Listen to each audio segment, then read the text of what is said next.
வணக்கம், நான் உங்க டாக்டர் ஆஷா லினின் பேசுறேன். 2021 9வது மாசம் நீ எழுதல சொல்லணும், எழுதிட்டே 9வது மாசம் வந்துட்டு ஒரு 3 வயசு குழந்தைய கூட்டிட்டு ரொம்ப தூரம் சேலம் தாண்டி ஒரு ஊர்ல இருந்து வந்தாங்க என் கிளினிக்கு. அப்போ வந்து அந்த குழந்தை வந்துட்டு அப்பா அம்மா சொன்ன ஹிஸ்டரியை நான் ஃபர்ஸ்ட் சொல்லிடுறேன். முதல்ல இந்த விர்ச்சுவல் ஆட்டிசம், அதாவது போன் டிவி பார்த்துட்டு இருந்த ஒரு குழந்தை. பிறந்ததுல இருந்து நார்மலா இருந்தது. 1 வயசு 1.5 வயசு 2 வயசு வரைக்கும் அம்மா போன் அம்மாட்ட, அப்பா போன் அப்பாட்ட, அப்பா வந்தா தவழ்ந்து வந்தோம் நடந்து வந்தோம் பாக்குறது, அம்மா அப்பா சொல்லிட்டு இருந்த குழந்தை. சாப்பிடலன்னு சொல்லி போன் பார்த்து சாப்பாடு போனதுக்கு அப்புறம் கொஞ்சம் கொஞ்சமா கூப்பிட்டா திரும்பி பார்க்கலன்னு சொல்லி ஒருவேளை காது கேட்கலையோன்னு காது டெஸ்ட் பண்ணி அதுக்கப்புறம் கொஞ்ச நாள் கழிச்சு எவாலுவேஷன் போய் இது வந்து விர்ச்சுவல் ஆட்டிசம்னு சொல்லி அதுக்கப்புறம் அந்த குழந்தைய இனிமே நார்மல் லைஃப்கே கொண்டு வர முடியாதுன்னு சொல்லி வெறும் தெரப்பி தான் பண்ண முடியும் அப்படின்னு சொல்லும் போது உலகத்திலேயே முதல் முறையா இன்டர்னல் மருந்து கூட சாப்பிடலாம், இன்டர்னலா மருந்து கொடுத்தா விர்ச்சுவல் ஆட்டிசம் குழந்தைங்க exactly like any other normal child கொண்டு வந்துடலாம். அது வந்து அவங்க வேலைகள் மட்டும் அவங்க பார்த்துக்கிட்டா பத்தாது. பிறக்கும் போது நார்மலா பிறந்த குழந்தைங்க நம்மளோட சின்ன கவனக்குறைவு அறியாமையினால இப்படி ஆகும்போது அது ரிவர்ஸ் பண்ணுங்க, அதை பண்ணவே முடியாது அப்படின்னு நினைக்காதீங்க. அது வந்து 2 வயசுனாலும் சரி 20 வயசுனாலும் சரி நீங்க வந்து ஒரு குவாலிஃபைட் டாக்டரை பார்த்து மருந்து வாங்கி சாப்பிட்டு ரிவர்ஸ் பண்ணணும் அப்படின்னு சொல்றேன். என்ன நிறைய பேர் கம்ப்ளைண்ட் பண்ணாங்கன்னா, நாங்க வந்துட்டு 1 வருஷம் சாப்பிட்டோம் 2 வருஷம் சாப்பிட்டோம் ஆனா எங்களுக்கு அந்த ரிசல்ட் இல்லை அப்படின்னு சொன்னா, என்னோட ஃபார்முலா நான் ஒரு புரிதல் இருக்கும், நான் ஒரு மாதிரி படிச்சிருப்பேன். என்னோட அதே மருந்து ஃபார்முலாவை இது வரைக்கும் நான் வாய் திறந்து வெளியே சொல்லல. அது வந்து நான் எப்ப நான் சொல்லணும் அப்பதான் அதே மருந்து இன்னொரு டாக்டர் கொடுக்க முடியும். அப்படி நான் சொல்லாத வரைக்கும் அந்த டாக்டர் அவங்க என்ன படிச்சிருக்காங்களோ அவங்க என்ன புரிஞ்சுக்கிட்டாங்களோ அதுக்கேற்ற மருந்து தருவாங்க. என் கிளினிக்ல வாங்குற பேஷண்ட்டையும் மருந்தையும் இன்னொரு கிளினிக்ல வாங்குற மருந்து கம்பேர் பண்ணி இந்த மருந்தெல்லாம் இவங்க தரலன்னு சொல்லிட்டு கோச்சுக்கிறாங்க. அப்புறம் நீங்க இந்த மருந்து நீங்க வேற மாதிரி தரீங்க. Only pure and pure homeopathy medicine தான் நான் கொடுக்குறேன். ஆனா இது என்னோட ஃபார்முலா, நான் கண்டுபிடிச்சு நான் படிச்சு எனக்கு புரிஞ்ச மாதிரி தெரிஞ்சு வச்சிருக்குது. இந்த மருந்து நீங்க வேணும்னு சொன்னா ஒண்ணு என்கிட்ட வாங்கணும், இல்லைன்னா நான் யாராவது சொல்லி கொடுத்தவங்க கிட்ட வாங்கணும். இது வரைக்கும் நான் வெளியே யாருக்கும் சொல்லல, அதனால வேற யாருக்கும் தெரியாது. அண்ட் வந்து என்னோடதுக்கு நான் 100% சக்சஸ் ரேட்டோ நான் கொடுத்த மருந்து கியூர் பண்ண பேஷண்ட்ஸ் தான் நான் வீடியோ போடுறேன். இன்னொரு டாக்டருக்கு நான் ரெஸ்பான்சிபிலிட்டி எடுத்துக்க முடியாது. பயங்கரமா போன் பண்ணி கோச்சுக்கிறாங்க, நீங்க ஹோமியோபதியில சரியாகும்னு சொன்னீங்க, நாங்க இங்க 1 வருஷமா ஹோமியோபதி சாப்பிட்டோம் 1.5 வருஷமா ஹோமியோபதி சாப்பிட்டோம், எங்களுக்கு ஒண்ணுமே கேட்கல, சரியாகலாம் எப்படி கேட்கும், நான் கொடுக்குற மருந்து கொடுத்ததுன்னு கேட்கும். நான் வந்து என்னோட ஃபார்முலா கொடுக்குறேன். நான் வந்து எந்த கிளாசிபிகேஷனுக்குள்ள போக மாட்டேன். வின்லாண்ட் கிளாசிபிகேஷன், காஸ்ட் கிளாசிபிகேஷன், நிறைய டைப்ஸ் ஆஃப் கிளாசிபிகேஷன் இருக்கு புத்தகங்கள்ல. அந்த கிளாசிபிகேஷன்ல பயங்கரமா கேள்விகள் இருக்கு, கொஸ்டின் இருக்கு. என்னங்க சார் விசிட்டோம் அவருக்கு ஹஸ்பண்ட் ஏசிக்குள்ளே இருந்திருப்பாரு, ஃபாரின்ல இருந்து வந்திருக்காருங்க, அங்க 24 ஏசிக்குள்ளே இருந்திருப்பாரு. மனுஷனால இவங்க முடியல, இப்படி கையில விசிறிக்கிட்டு இருக்காரு. நல்லா விசிறிக்கோங்க, ஒன்றும் பிரச்சனை. அப்போ வந்து நாங்க இந்தியாலலாம் வந்துட்டு வெயில்ல அப்படியே இது இல்லாம ஏசி இல்லாம அப்படியே பழகிட்டோம். அப்ப என் பொண்ணு ஹஸ்பண்ட் எல்லாம் இருக்கிறது இல்லை, அவங்களால முடியல, அது பழகிட்டாங்க போல. நம்ம உடம்புல நாட்டு கட்ட சொல்லுவாங்க, நம்ம கிராமத்தாட்டு நம்மளுக்குலாம் எல்லாம் தாங்கும். அப்ப அவங்க வந்து நான் கொடுக்குற மருந்து வைப்பு நீங்க என்கிட்ட மருந்து வாங்கி சாப்பிட்டீங்க, இந்த மாதிரி ஒரு மருந்து வந்து நீங்க இன்னொரு இடத்துல போய் கேட்டாலும் இந்த மாதிரி பொடி, இந்த மாதிரி தண்ணி மருந்து, இந்த மாதிரி மாத்திரைகள் கிடைக்காது. அப்ப அதனால என்னோடதுக்கு தான் நான் அஷூரன்ஸ் பண்ண முடியும். அவங்க வந்து அதனால ஹோமியோபதியை நம்ப மாட்டேங்கிறாங்க, புரியுதுங்களா? Homeopathy will never fail. Homeopathy doctors might fail. அவங்க தப்பா மருந்து கொடுத்துடலாம், ஐ மீன் தப்பாடு இல்லை, அவங்க இன்னும் முழுசா கண்டுபிடிக்காம இருக்கலாம். பட் அந்த மருத்துவம் வந்து சூப்பரான மருத்துவம் தான். அதனால இப்ப என்கிட்ட சாப்பிடுற பேஷண்ட்ஸ் நான் ரிசல்ட் வந்து நான் அந்த கிளாசிபிகேஷனுக்குள்ள போனா எல்லாத்தையும் கிளாசிஃபை பண்ணி கடைசியில் என்ன சொல்றாங்கன்னா தெரப்பி அனுப்புங்க, ஒன்னு ஸ்பீச் தெரப்பி அனுப்புங்க, ஆக்குபேஷன் தெரப்பி அனுப்புங்க. சரி, அந்த தெரப்பி எத்தனை வருஷம் அனுப்பணும், நீங்க அனுப்பிட்டே தான் இருக்கணும். சரி, அனுப்பிட்டே அந்த குழந்தை நார்மல் சைல்டு ஆகுமா, அதை அஷ்யூர் பண்ண முடியாது. அந்த மாதிரி தெரப்பி அனுப்பும்போது அவங்க வேலையை அவங்களே பாத்துக்குவாங்க. அப்போ 100% நார்மல் சைல்டு அப்படியே திருப்பி இன்னொரு தடவை இங்கே எழுதிட்டு வேணாமா காமிச்சிருமா? சரி, இங்க நீ ஏபிசிடி எழுது பார்க்கலாம். இல்ல இந்த பேஜ்ல இங்கே எழுதிட்டு ஏபிசிடி கீழே இந்த கையை எடுத்துக்கோ. நாங்க இப்போ அவன் வந்து எழுதிட்டு இருக்கான். அதை நாங்க வந்து கொஞ்சம் காமிச்சிடணும் ஃபர்ஸ்ட். அப்புறம் அவன் எப்படி இருந்தான், எப்படி இப்படியா இது பண்ணணும்லாம் சொல்லிடுறேன். அவன் ஒரு XY கிட்ட வரும்போது சொல்லுங்க. என்ன ஆச்சுன்னா, இந்த மாதிரி எல்லாருமே இது பண்ணும்போது நான் சொல்லுவேன், தெரப்பி போய் விடுங்க. தெரப்பி விட்டுக்கிட்டே மருந்து இன்டர்னலா கொடுக்கும் பொழுது கம்ப்ளீட்டா நார்மல் சைல்ட் ஆயிடலாம். வீட்டுல அம்மா அப்பா பயிற்சி கொடுப்பாங்கன்னா அது கூட தேவையில்ல. அம்மா அப்பாவால பண்ண முடியல அப்படின்னா தெரப்பி கொண்டு போய் விடுங்க, ஒரு எக்ஸ்பர்ட்டை விடுங்க. நீங்களே எல்லாமே சொல்லி கொடுப்பீங்கன்னா அது வந்து நீங்க குறைச்சிக்கலாம். உங்களால முடியாத பட்சத்தை விடலாம் நான் சொல்வேன். பட் தெரப்பி விடக்கூடாதுன்னு நான் சொல்ல மாட்டேன். ஆனா கம்ப்ளீட்டா நார்மல் ஆக்குறதுக்கு இன்டர்னல் மருந்தும் கொடுக்கணும்னு நான் சொல்றேன். இது என்னோட ஃபார்முலா. இப்ப என்கிட்ட வந்து இந்த குழந்தை வந்துட்டு 3 வயசுல வந்தான். இவன் வந்து வரும் பொழுது TV, mobile, rhymes, drawing videos எல்லா பாஷையும் என்ன லாங்குவேஜ் வருதோ, தமிழ், ஹிந்தி, சைனீஸ் என்ன வருதோ யூடியூப்ல அதை பார்த்தான்.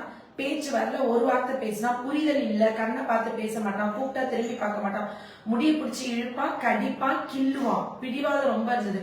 குக்கர் சவுண்ட், விசில் சவுண்டுக்கு பயப்படுவான், பல்லு கடிப்பான், கொல கொல பிசு பிசுன்னு தான் தொட மாட்டான், அருவேற்பு படம் அப்படி உதறது, வாய்ஸ் கிட்ட அப்படி துடைக்கிறது, கையில இருந்தா இப்படி ட்ரெஸ் இப்படி தொடச்சிடுறது, தனத்தானே சிரிக்கிறது, அப்புறம் பிளாபரிங், செல்ஃப் பிளாபரிங், ஸ்பீச்சே கிடையாது, செல்ஃப் கிரை, எல்லாத்தையும் தரையில எடுத்து வாயில வச்சிடும், குதிச்சுக்கிட்டே இருந்தான். அவன் வயசு பிள்ளைகளோட மிங்கிள் ஆகல, ரிப்பீட்டட் ஆக்டிவிட்டி இருந்துச்சு. அப்புறமா obsession to hold things, obsession to hold things, private parts கை வச்சான், மோஷன் யூரின்ல கை வச்சிருவான். நிறைய குழந்தைங்க மோஷன் எடுத்து செவத்துல தேய்ச்சிடறாங்க, தலையில தேய்ச்சிடறாங்க, உடம்புல தேய்ச்சிக்கிறாங்க, அந்த மாதிரி தேய்ச்சிட்டு இருந்தாங்க. அப்புறம் வந்து ஹேண்ட் கிளாப்பிங் இருந்தது, hyper active, restless, poor sitting tolerance, எல்லாத்தையும் பொருட்களை ஒளிச்சு வைக்கிற, தூக்கி போடுறது, கொப்பளிக்க தெரியல, துப்ப தெரியல, ஊத தெரியல, உரிய தெரியல, ரொம்ப எக்ஸைட்மெண்ட், அடிப்பட்டா வலி தெரியல, ஓசிடி இருந்தது, சின்ன சேஞ்சஸ் கூட அவனால மாத்திக்க முடியாது, தூக்கம் இல்லை, அப்புறம் வேர்வை வந்துட்டு ரொம்ப அதிகமா இருந்துச்சுன்னு சொல்லி மஸ்கிட்டோ பைட் அலர்ஜி இருந்துச்சு. இதெல்லாம் தான் அவனுக்கு இருந்த சிம்டம்ஸ் இல்லையா. சரி, இப்ப வந்து இதுல உங்க குழந்தை வந்துட்டு 2021 9வது மாசத்துல இருந்து ஆரம்பிச்சோம். அதுக்கப்புறம் இப்ப வந்து உங்க குழந்தைய பார்த்தா யாரும் ஸ்பெஷல் டைம் சொல்லக்கூட மாட்டாங்க. நீங்க இதை ஃபர்ஸ்ட் எந்திரிச்சு இப்படி கை கீழே கொண்டு வந்து நீங்க தள்ளிக்கோங்க மேம். ஓகே, இது சொல்லி இது என்னது சொல்லு, இதெல்லாம் யார் எழுதுனா? நீதான் எழுதுனியா? குட் பாய். சொல்லு இது என்னது? C D E F G H I J K L M N O P Q R S T U V W S. Why is it எழுதல? எழுது. இந்த கை கொஞ்சம் எடுத்துக்கிறியா? கொஞ்சம் தூரம் வச்சுக்கோ. Left hander. இவன் வந்து 2 கையில எழுதிட்டு இருந்தான். ஆம்பிடெக்ஸ்டர்ஸ், ரைட் லெஃப்ட் ஈவனா யூஸ் பண்ணா. Okay, super. சரி, நீ அந்த ரைம்ஸ் பாடுறியா? சத்தமா பாடுறியா? அந்த தமிழ் ரைம்ஸ் சொல்லுங்க மேம். ஐலஸ் அண்டி மல்லி பூத்திருக்கு, ஆறுநாளோ காத்திருக்கு, இள பஞ்சு வெடிச்சிருக்கு, ஈச்சமா காத்திருக்கு, ஐலேசா 1 2 கத்துக்குவோம், ஓடி ஆடி பாடிரோம், அவ்வைமுயல் ஆந்திரோம். வாவ், கிளாப் பண்ணுங்க. சூப்பர். அதாவது ஒரு இடத்துல உட்காரவே மாட்டான்ல மேம். உட்காருங்க ப்ளீஸ், நீங்க உட்காருங்க. ஒரு இடத்துல உட்காரவே மாட்டான். அவனை எப்படி நீங்க இவ்வளவு சூப்பரா சரி பண்ணீங்க சொல்லுங்க. கொஞ்சம் சத்தமா பேசுங்க. ஃபர்ஸ்ட் மருந்து கொஞ்சம் டிலே தான், கியூராக டிலேவா தான் இருந்தது. அதுக்கப்புறம் கொஞ்சம் கொஞ்சமா தான் கேட்டது. நான் ஃபர்ஸ்ட் கூட என்ன ரொம்ப லேட் ஆகுதோ அப்படின்னு சொல்லி இருந்தேன். அதுக்கப்புறம் பாத்தீங்கன்னா நல்லா பிக்கப் ஆயிட்டான். ஃபர்ஸ்ட் வந்து நீங்க பயந்தீங்க. முதல்ல என்னன்னா 1 மாசம் 2 மாசம் கொடுத்துட்டு ஒரு இம்ப்ரூவ்மெண்ட் நினைச்சு விடாம, சில குழந்தைங்க 1 வருஷத்துல கியூர் ஆயிடுவாங்க, சில குழந்தைங்களுக்கு 3 வருஷம் ஆகும். ஆனா உங்க குழந்தை கியூர் ஆயிடும். அதுதான் இல்லையா? ஃபுல் கியூர் ஆயிடுவாங்க. ஃபுல் கியூர் ஆயிடுவாங்க. இப்ப நீங்க எனக்கு யாருமே தெரியல. ஓகே, அந்த ரொம்ப நம்பிக்கை வந்திருக்கு. அவங்க ஹஸ்பண்ட் ஃபாரின்ல இருக்காங்க, இவங்க இங்க, இவங்க மட்டும்தான். இந்த 3 வருஷத்துல நிச்சயமா உங்க விரல் எடுத்துக்கூடாது. இந்த 3 வருஷத்துல நிச்சயமா ஒரு படத்துக்கு போயிருக்க மாட்டீங்க. போனது இல்ல. நிச்சயமா ஒரு டூர் போயிருக்க மாட்டீங்க. இந்த குழந்தைக்காண்டி மொத்தம் உங்க வாழ்க்கையை தியாகம் பண்ணி, சின்ன அவங்களோட அறியாமை நடந்த தவறுக்கு 3 வருஷம் அவங்க லைஃப்ல சாக்ரிஃபைஸ் பண்ணாங்க. எங்க பிள்ளைய இந்த கையெழுத்து பாருங்க. ஒரு முத்து முத்தா இருக்கு பாருங்க. இந்த பென்சிலை எவ்வளவு டார்க்கா பிடிச்சி எவ்வளவு அழகா எழுதியிருக்கான். அப்படியே கண்ணில் ஒத்திக்கலாம் போல இருக்குல்ல. Left hand right hand left hand ரெண்டுத்துல எழுதிட்டான் யூகேஜில. இப்பதான் வந்து ஒரு கை மாத்திட்டான். அதுக்கப்புறம் வந்து இவ்ளோ சூப்பரா அவனோட ஹேண்ட் ரைட்டிங்கே பாத்தீங்கன்னா அப்படியே முத்து முத்தா இருக்குல்ல. ஓகே. ஸ்கூல்ல டான்ஸ்ல சேர்ந்திருக்கான், டான்ஸ் ஆடுறான். ஓ ஸ்கூல் டான்ஸ் ஆனியா? ஓகே, என்ன பாட்டு டான்ஸ் ஆன? பாட்டு பேர் சொல்லு. பாட்டு பேர் சொல்லு. பாட்டு பாடுவா. ஓ பாட்டு பாடவா, பாட்டு பேசவா, அதுவா பாடம் சொல்லவா, பறந்து செல்லவா, அப்படி பண்ணியா? ஓ அப்படி அப்படி ஒரு இடத்துல உட்கார மாட்டான்ல. பல்லு விளக்க தெரியாது, கொப்பளிக்க தெரியாது. இப்ப அவனே பிரஷ் பண்ணி வாய் கொப்பளிச்சுக்கான். ஓகே. குளிக்கிறதுக்கும் அவனே தேய்ச்சிப்பான். Okay. அவனோட ஒர்க் எல்லாம் அவனே பண்ணி, ஹோம் ஒர்க்கு அவனே எழுதிப்பான். நம்ம எங்காவது போயிட்டு வந்தா கூட லேட் ஆயிடுச்சுன்னா கூட அவன் எழுதி நைட்டு எழுதி முடிச்சுட்டு தான் தூங்குவான், எவ்வளவு நேரம் ஆனாலும். எவ்வளவு பொறுப்பான பையனா மாத்திட்டாங்க.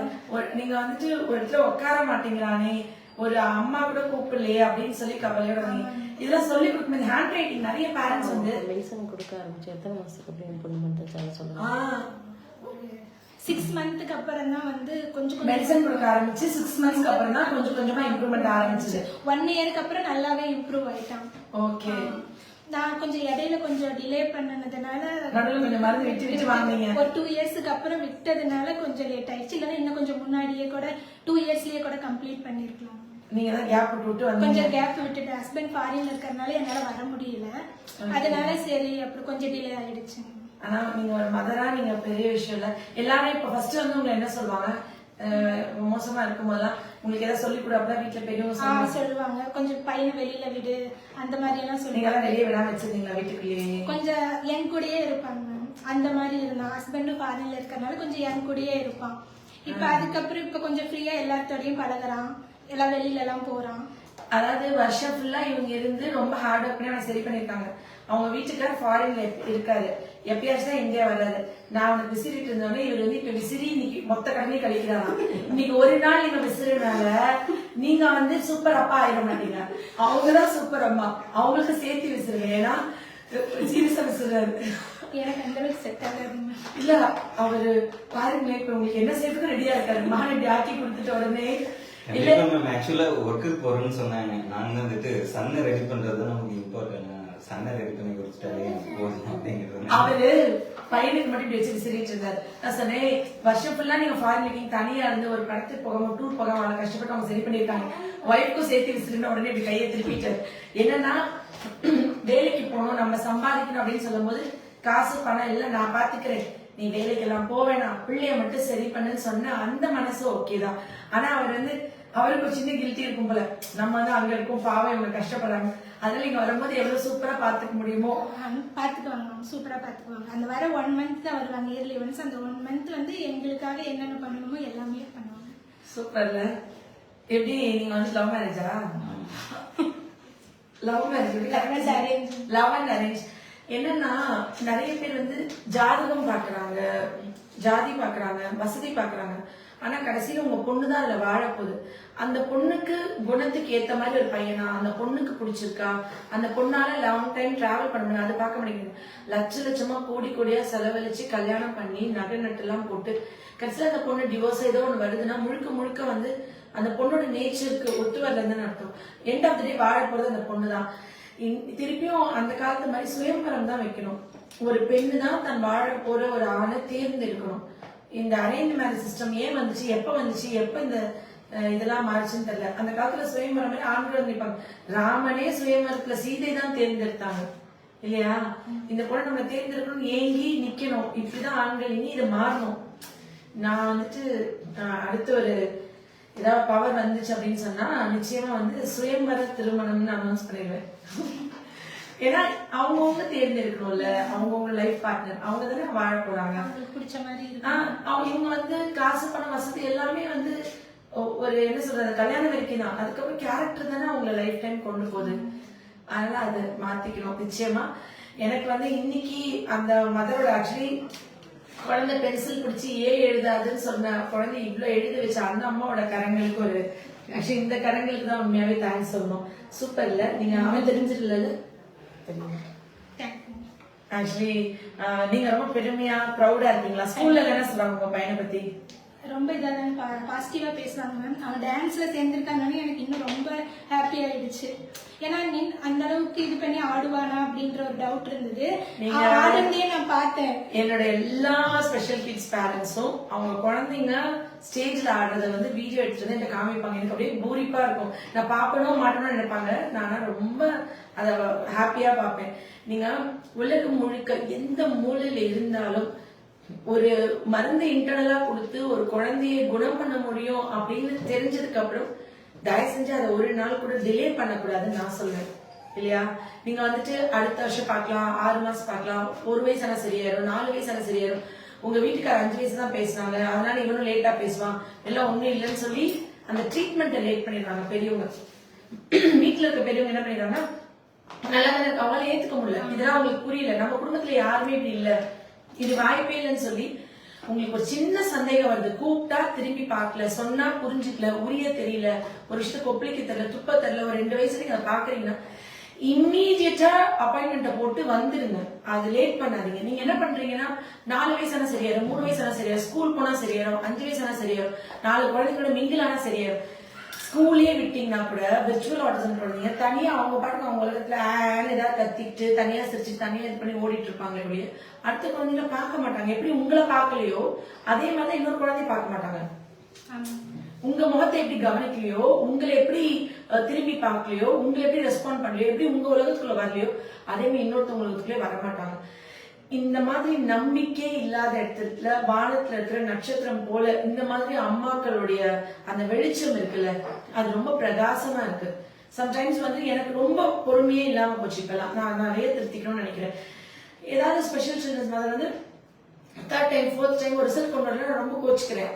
நீங்க ஒண்ணுமே பண்ணலன்னு திட்டுறேன். ஆனா இப்ப நீங்க சொன்னதை பார்த்தா 6 மாசம் கழிச்சுதான் அவங்களுக்கு அந்த இம்ப்ரூவ்மெண்ட் கொண்டு வர முடியுது. அவ்வளவு நாள் ஆகுது அந்த குழந்தைங்களுக்கு. கொஞ்சம் லேட் ஆகுது மேம். ஒவ்வொருத்தங்களுக்கு தம்பிக்கு வந்து கொஞ்சம் லேட்டா தான் ஆனிச்சு.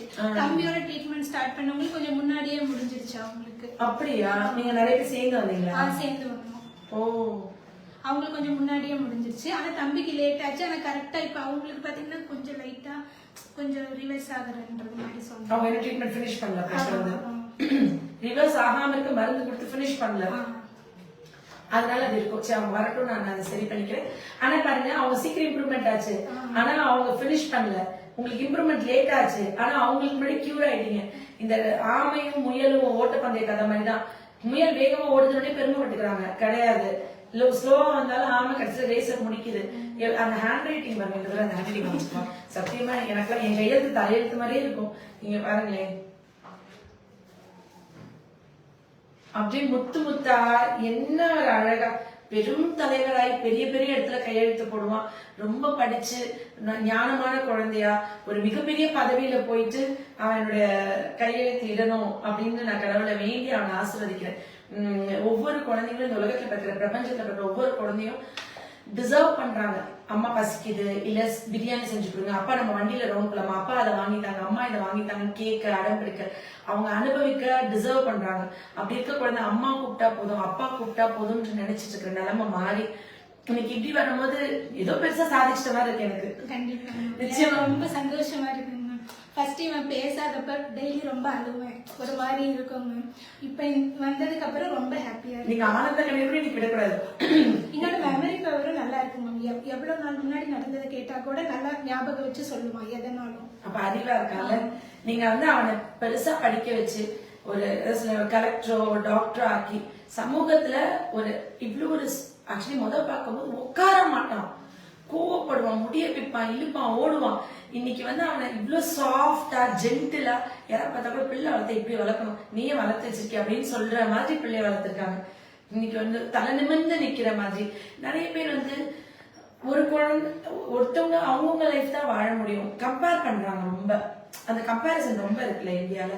அதே மாதிரி ஸ்கூல்ஸ்ல போனா கூட டீச்சர்ஸ் வந்து நல்லா படிக்கிற பிள்ளைகளோட பேரண்ட்ஸ்க்கு ஒரு மரியாதை, படிக்காத பிள்ளைகளோட பேரண்ட்ஸே நடத்துற விதமே வேற மாதிரி இருக்கு. இதெல்லாம் மாறணும்ல. ஆக்சுவலி நல்லா படிக்கிற குழந்தைங்கள நீங்க வந்து எவ்வளோ அவங்க பேரண்ட்ஸ் மரியாதை பேசுறீங்களோ, படிக்காத குழந்தையோட பேரண்ட்ஸ் கூட அதே மரியாதை கொடுங்க. படிக்காத பிள்ளைதான், அப்பா ஏதோ குற்றவாளி மாதிரி, அம்மா ஏதோ தலைகுஞ்சி அவங்கள எதுவும் கொஸ்டின்ஸ் எல்லாம் கேள்வி கேட்கல பாவமா இருக்கும். இந்த சிஸ்டம்ல தப்பு தானே. இவங்களுக்கு தான் நம்ம இம்பார்ட்டன்ஸ் கொடுக்கும். படிக்காத பசங்களுக்கு இம்பார்ட்டன்ஸ் கொடுத்தாதான் அவங்க இன்னும் டெவலப் ஆவாங்க. ஆனா அப்படி இம்பார்ட்டன்ஸ் கொடுக்காம அப்படிலாம் ஒதுக்கப்படுற பிள்ளைகள் சின்ன வயசுல இருந்தே பல மென்டல் மெச்சூரிட்டி அட்டைன் பண்றாங்க. ரொம்ப சூப்பரா படிச்சு ஃபர்ஸ்ட் மார்க் எடுத்துட்டு வராங்களே, அவங்க ரொம்ப இம்மெச்சூர்டா இருக்காங்க. அவங்க வாழ்நாள்ல ரொம்ப வயசு வைக்கும். நான் என்னோட காலேஜ் ஃப்ரெண்ட்ஸ் எல்லாம் பாப்பேன்ல, ரொம்ப சூப்பரா படிச்சு நம்ம சூப்பர் நினைச்சிட்டு இருந்தேன். நான் ரொம்ப நாள் வாவ் இவ்வளவு பிரில்லியன்ட், இவங்க நல்லா படிப்பாங்க, அந்த first rank second rank third rank எடுத்துட்டு இருக்க வா இவங்க ரொம்ப பிரில்லியன்ட் நினைச்சிருந்தேன். ஆனா அவங்க அந்த ஃபர்ஸ்டே எடுத்து குழந்தைலதே அவங்க எல்லாருமே பாராட்டி புகழ்ந்து அப்படியே வந்து ஒரு ஏஜ்க்கு அப்புறம் அவங்க வந்துட்டு லைஃப்ல பெருசா அச்சீவ் பண்ணாம போகும்பொழுது அவங்க அந்த தோல்விகள்ல அவங்க குணமே மாறுது, அக்செப்ட் பண்ண முடியாது, ஒரு மாதிரி கேரக்டரே மாறுது. அவங்க நேச்சர் இவங்க இப்படிதான் ஆச்சு, நம்ம இவ்வளவு நினைச்சோம், இவங்க இவ்வளவு ஒரு சில்லியா இல்ல இப்படிதானா பார்த்தா அவங்களுக்கு பாராட்டு புகழுக்கே பழகினால அவங்க வந்து தோல்விகளுக்கோ இன்சல்ட்ஸ்க்கோ பழக்கப்படாதனால பக்குவப்படல. நாங்கெல்லாம் வந்து ஆவரேஜ் ஸ்டூடெண்ட்ஸ். நாங்க எல்லாம் ஒதுக்கப்படுறது, கோணர் பண்றது, இக்னோர் பண்றது, அலட்சியப்படுத்துறது, முட்டி மோதி ஒரு third bench fourth last bench இருக்கும் நாங்க போய் பழகினால எங்களுக்கு அந்த எதிர்பார்ப்புகள் பெருசா இருக்காது, அங்கீகாரம் பெருசா தேவைப்படாது. இதெல்லாமே நான் எனக்கு என்ன தகுதி இருக்கு, கடவுள் ஏதோ தேர்ந்தெடுக்க, நம்ம டிசர்வ் பண்றோமா அந்த டவுட் எல்லாம் இருக்கும். நம்மளுக்கு என்ன தகுதி இருக்கு, நம்மளுக்கு எப்படி இவ்வளவு இது எப்படி தொற்ற குழந்தைங்கள்லாம். அடுத்து திருவண்ணாமலை பக்கத்துல ஒரு கிராமம், அங்க வந்து ஒரு குருக்களோட பையன் வந்து என்கிட்ட மருந்து சாப்பிட்டாங்க. அவங்க வந்து என்னன்னா ஊமை பிள்ளைய பேச வைக்கிது இந்த அம்மாக்கு ஏதோ பவர் இருக்குன்னு சொல்லி கிளப்பி விட்டாங்க. ஆனா என்னன்னா அது வந்து விர்ச்சுவல் ஆட்டிசம், பேசாம இருந்த குழந்தை. நம்ம மருந்து கொடுத்து பேசினோடனே அவங்களுக்கு வந்துட்டு ஏதோ நான் மேஜிக் பண்ற மாதிரி, அது ஏதோ ஒரு அற்புதம் மாதிரி தெரியுது. ஆனா அது மெடிசன் தான். அந்த மெச்சூரிட்டி இப்போ உங்க பையனுக்கு அந்த பக்குவம் அந்த இதெல்லாம் ஆட்டோமேட்டிக்கா வந்துடும். இந்த ஸ்கூல் டேஸ்ல ரொம்ப சின்ன வயசுல அவமானங்கள் அசிங்கம் எல்லாம் பார்த்து வளர்றவங்க வந்து செதுக்கப்படுவாங்க, சிற்பம் போல ஆவாங்க ஒரு ஏஜ்ல. சின்னதுல இருந்தே ரொம்ப எந்த கல்லடியும் படாம வரவங்க கல்லாவே தான் நிப்பாங்க. அது எனக்கு புரிஞ்சுக்க 40 வயசு ஆச்சு. நான் நினைச்சிட்டு பயங்கர பிரில்லியன்ட், நல்ல மார்க் ரேங்க் ஹோல்டர்ஸ் எல்லாமே ஒரு இன்டெலிஜென்டா இருப்பாங்க நினைச்சு. டிகிரி மார்க்ன்றது வந்து ஒருத்தவங்களோட ஞானம் கிடையாது. ஞானம் வேற, படிப்பறிவு வேற. அது வந்து புத்தகத்துல படிச்சு மனப்பாடம் பண்ணி ஒரு மார்க் எடுக்கிறவங்களுக்கு எல்லாருமே ஞானத்தோட இருக்கணும் தேவையில்லை. அது நம்மளால புரிஞ்சுக்க முடியல. அவங்க அப்பா கிட்ட சொல்ல, அப்பா ஷார்ப்னர் வேற வாங்கி தான் கேட்கலாம். இப்ப இதுதான் நான் சொல்லிட்டு இருந்தேன் இவ்வளவு நேரம். என்னப்பா ஆச்சு ஷார்ப்னருக்கு? ஷார்ப்னர் என்ன ஆச்சு? என்ன கேட்ட உங்க அப்பாட்ட? புது ஷார்ப்னர் கேட்டியா? ஒண்ணும் கேட்கலையா? நான் எதுக்கு பேசணும் அவன்ட்டு நினைச்சு திரும்பிட்டாங்க. ஆக்சுவலி இந்த மாதிரி அப்பா கிட்ட போய் எனக்கு இது வாங்கிட்டாப்பா, இதை பண்ணும்போது நிறைய பேஷண்ட் சொல்லுவாங்க, அந்த குழந்தைங்க எல்லாம் வண்டியில அப்பா கூட போகும்போது என் பையன் எப்ப வண்டியில உட்காந்து என் கூட பேசிக்கிட்டு வருவான், இதெல்லாம் நீங்க எங்க இருப்பீங்களா? ஆக்சுவலா நான் ஸ்டார்டிங்ல பைக் ரைட் பண்ணும்போது கேட்போம், ஏதாவது இதை பாரு அதை பாரு இது என்னன்னு கேட்டா சொல்ல மாட்டான். இப்ப போகும்போது அவனை அங்க பாரு டேங்கர் லாரி போகுது, பேடி மிஷின் போகுது அப்படின்ட்டு அவனா கூப்பிட்டு வண்டியில போகும்போது பேசிக்கிட்டே வருவான். கொஞ்ச நேரம் அமைதியா இருந்தா கூட இருக்க மாட்டான், பேசிக்கிட்டே இருக்கும். இதுக்குதானே ஏங்குறீங்க, நல்லா பதில் சொல்லிட்டே வாங்க. இப்ப நான் கேட்டனே ஒண்ணும் இல்லைங்க, ஒண்ணும் கேட்கல, ரொம்ப திமிர்த்தனம் இருக்கு. கொஞ்சம் இருக்குங்க இல்ல அவனுக்கு அந்த ஆட்டிடியூட் இருக்கு. எனக்கு என்னன்னா நான் தொற்று ஒவ்வொரு ஸ்பெஷல் சைல்டையும் கடவுளே தொட்டு அந்த குழந்தைங்களோட என்ன சொல்றது, இவங்க மாதிரி காளிதாசன் மாதிரி 6 வயசு வரைக்கும் பேசாம கோயில போயிட்டு எல்லாரும் இவர் மண்டு உனக்கு ஒண்ணுமே வராது அப்படின்னு ஒதுக்கப்பட்டு கோயில போய் சாமி வந்து அந்த அம்மனே வந்து அவங்க நாக்குல எழுதி அதுக்கப்புறம் அவங்க அவ்வளோ நூல்கள் பாடினாங்க. குமரகுருபரர் மாதிரி, குமரகுருபரர் வந்து ஒரு ஆட்டிசம் சைல்டு. ஆனா அவர் வந்து எவ்வளோ அதுக்கப்புறம் போயம்ஸ் எல்லாம் எழுதினாரு, எவ்வளவு பாடல்கள் எழுதினார். இந்த மாதிரி நான் தொற்று ஒவ்வொரு குழந்தையும் அந்த சரஸ்வதி தேவி, அந்த மாதா, அந்த அல்லா, எல்லா கடவுள் இந்த உலகத்துல எந்த எனக்கு மேல ஒரு சக்தி இருக்கோ, இந்த பஞ்சபூதங்கள் எல்லாமே அதுக்கு ஏதுவாதாய் எல்லா குழந்தைங்களும் கடவுள் தொட்டு அவங்க நாட்டுல எழுதி எல்லாரும் இந்த மாதிரி ஊர்பட்ட வாய் பேசணும். என்கிட்டயே வந்து திமிர் பேச்சு பேசணும். இதெல்லாம் குழந்தை கொஞ்சம் நீ இதை பண்ணிக்கலாம் இப்படின்ட்டு போச்சு. அவங்க அம்மா டான்ஸ் எல்லாம் காமிச்சாங்க. நான் அவ்வளோ ஹாப்பி. அவனுக்கு முடி வந்து ஒரு மாதிரி கலர் காப்பர் கலர்ல இருக்கு. அவங்க வந்து அது இன்னும் அதெல்லாம் மாறுமா? நான் சொன்னேன், ஆர்டிசம்க்கு நம்ம வந்து பேசதாமா வைக்க முடியும், முடி கலரு என்னென்னவே மாத்த சொல்றாங்க. இப்பதான் என்கிட்ட என்னென்னமோ கேட்கறாங்க. என்ன சொல்றதுன்னு தெரியல. தயவு செஞ்சு உங்களுக்கு ஒரு விஷயத்த கடவுள் ஒரு பிரேயர் பண்ணிட்டே இருப்பீங்க சாமிகிட்ட, கடவுளை எப்படியாவது இருந்து இந்த தீர்த்து வை, எப்படியாவது எனக்கு ஒரு விடிவு கால காமி, எப்படியாவது ஒரு வழி காமி நீங்க பிரேயர் பண்ணுமோ, ஏதோ ஒரு இடத்துல எங்கேயோ என் வீடியோ வந்து எப்படியோ உங்களை வந்து தொடும். அப்படி தொடும் பொழுது அந்த நிமிஷம் அப்பயே முடிவெடுத்து உடனே வந்து ட்ரீட்மெண்ட் ஸ்டார்ட் பண்ணிருங்க. நீங்க என்ன பண்றீங்கன்னா அதுக்கப்புறம் பாப்போம், வெயிட் பண்ணுவோம், நாங்க 2 வருஷமா ட்ரை பண்ணோம் மேம் உங்களை பார்க்க, இன்னைக்குதான் வந்து சேர்ந்தோம்னு சொல்லுவாங்க ஒவ்வொருத்தவங்க. 4 வருஷமா உங்களை நான் பார்க்கணும்னு நினைச்சேன், இன்னைக்குதான் வந்து நான் கடவுள்கிட்ட வேண்டிக்கிறேன், அந்த மாதிரி நினைச்சு எல்லாரும் அன்னைக்கே வந்து உடனே சரி பண்ணிட்டு போனோம்.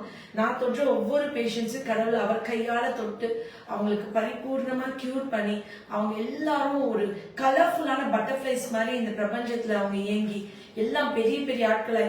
நான் வந்து களக்காடு அந்த ஃபாரஸ்ட் ஃபால்ஸ் குளிக்க போகும்போது எப்படி மேம் இது உங்ககிட்ட பிறந்த குழந்தை எங்க வந்து ஒருத்தர் தூக்கிட்டு வந்து காமிச்ச மாதிரி, நான் உலகத்துல எந்த மூலைக்கு போனாலும் மேம் இந்த கலெக்டர் உங்ககிட்ட படிச்சு வரா, உங்களை பார்க்க வராருன்னு சொல்லி அப்பாயின்மெண்ட் வாங்கிட்டு வரணும். நான் 2007 பார்த்த குழந்தைங்க இப்ப 17, 18 வயசு எல்லாம் +2 எழுதுறாங்க. சோ எனக்கு வந்து இந்த 19 வருஷத்துல எல்லா குழந்தைங்களும் வளர்ந்துச்சு, நம்மளுக்கு வயசாயிடுச்சு, அது வேற விஷயம். அது ஆனா அந்த குழந்தைங்க எல்லாம் ஏதாவது ஒரு ஊருக்கு போனேன் மேம் இது உங்ககிட்ட பார்த்த பிள்ளை அப்படியே தூக்கிட்டு வரும்போது நான் கடவுள்கிட்ட வேண்டிக்குவேன். நான் ஒரு ஊருக்கு போகணும், எனக்கு கற்பனையா அதுல ஆசையா இருக்கும், அந்த ஊருக்கு போகணும், அங்க வந்து ஒரு கலெக்டர் மேம் இந்த கலெக்டர் உங்ககிட்ட ட்ரீட்மெண்ட் தரலாம், அவர் உங்களை பார்க்கணும்னு கேக்குறாங்க அப்படின்னு சொல்லி வந்து பார்க்கணும். அன்னைக்கு அப்படி நான் வானத்துல பறக்கணும், ஒவ்வொரு இடத்துலயும் இது நடக்கணும், இது அனுபவிக்கணும். இது ஒரு போதை மாதிரி மேம், இது ஒரு அடிக்ஷன் மாதிரி ஆச்சு எனக்கு. இது வந்து நான் அனுபவிக்கணும் அண்ட் எல்லாமே கியூர் ஆகணும். நான் ப்ரே பண்ணி பிளஸ் பண்ணி இந்த நட்சத்திரமான பெற்றோர்கள் வந்து தன் குழந்தைய எப்படி ஒரு சூரியன் மாதிரி பிரகாசிக்க வச்சாங்களோ இந்த மேகத்துல, அவங்க நட்சத்திரமா தன்னை சுருக்கி தன்னுடைய பொசுக்கி அவங்க பிள்ளைகளை வந்துட்டு ஒரு பெரிய சூரியன் மாதிரி ஆக்கியிருக்காங்களோ, ஒவ்வொரு பேரண்ட்டும் அதே மாதிரி ஆக்கி போன் டிவி காமிக்கல இந்த நிலைமைக்கு கூட போக வேணாம், காமிக்காமே வளர்த்துடணும். மீறி காமிச்சவங்க இன்னும் ஒரு 5 வருஷம் 10 வருஷம் அவங்க கம்ப்ளீட்டா போன் டிவி எல்லாரும் கட் பண்ண. இப்பதானே அது புரிய ஆரம்பிக்குது போஸ்ட் கோவிட்ல. சோ அதை ஆரம்பிச்சு எல்லாரும் சூப்பர் அப்படின்னு உங்க குழந்தைங்களை ஆக்கி சந்தோஷமா வாழணும் அப்படின்னு சொல்லி வேண்டி பிளஸ் பண்றேன். Love you all. நன்றி. சூப்பர், நீங்க 2 பேரும் ரொம்ப சூப்பர். எனக்கு உங்களை பார்த்தாதான் பிரமிப்பா இருக்கு. எனக்கா ஃபர்ஸ்ட் டைம் எப்படி இந்த பண்ணி சரி பண்ண போறோம், இந்த பாடுபடுத்து